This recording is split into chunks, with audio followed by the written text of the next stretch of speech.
అబ్బబ్బా ఏం వానొల్లా నిన్నటి సంధి దంచుడు దంచుతున్నది. నిన్న పొద్దుటి మల్క ఆఫీస్కి రాంగ మంచిగానే ఉన్నది గాని వార్తలు చదివినాక రాత్రి ఇంటికి పోతుంటే చూడాలి గోస్ అంటే గోస కాదు. రోడ్ల మీద ఎక్కడికక్కడ నీళ్లు నిలిచి మస్తు తిప్పలైంది పట్నంలో చాలా మందికి. ఇక పట్నంలో వాన ముచ్చట్లు ఇట్లుంటే కొన్ని ఊళ్ళ పరిస్థితి ఎట్లున్నదో చూడండి.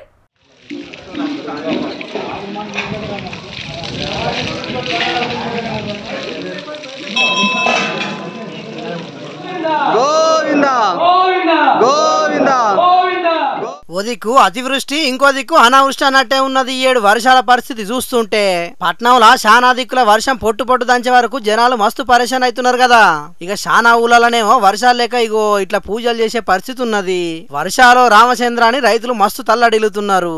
ఇక ఇలా జగిత్యాల జిల్లా కొడిమేల మండల కేంద్రంలో వర్షాలు పడాలని చెప్పి గ్రామ దేవతలకు జలాభిషేకం చేసిండ్రు. వానాకాలం శాలై 2 నెలలకు దగ్గరికి వస్తున్నా సరిపోను వానలు లేక రైతులు మొగులు దిక్కు ముఖం పెట్టి చూడాల్సి వస్తున్నది. అందుకే ఒక్కో ఊళ్ళో ఒక్కో తీరు పూజలు చేస్తున్నారు రైతులు.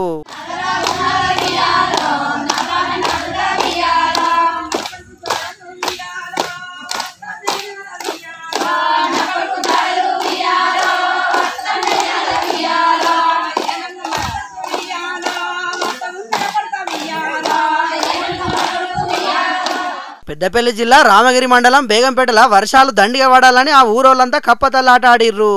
డప్పు సప్పుల నడుమ ఊరంతా తిరుగుకుంటా పోయి పోషమ్మ తల్లికి ఎల్లవ తల్లికి బొడ్రాయికి ప్రత్యేక పూజలు చేసిండ్రు. ఇప్పటికైనా వరుణ దేవుడు కరుణించి యాళ్లకు వర్షాలు దండిగా కురిపియాలని పంటలు మంచిగా వండాలని గొడ్డు గోదా సల్లగుండాలని పూజలు చేసినామని చెప్పిండ్రు. మరి ఇంతమంది ఎత్తున్న పూజలు ఫలించి 2 తెలుగు రాష్ట్రాల్లో వర్షాలు దండిగా పడాలని మన జోర్దార్ తరఫున కూడా కోరుకుంటున్నాం. ఇది ఇట్లుంటే గిది చూడుండ్రి.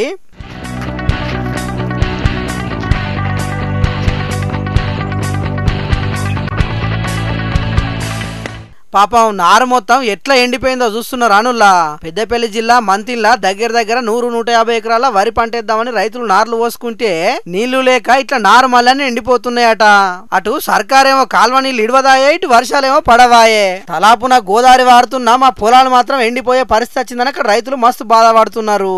ఇప్పటికైనా అధికారులు స్పందించి SRSP నుంచి నీళ్లు విడుదల చేసి మా పంటలను కాపాడాలని రైతులు డిమాండ్ చేస్తున్నారు. చూడాలి మరి అధికారులు ఏం నిర్ణయం చేస్తారో రైతుల కోసం.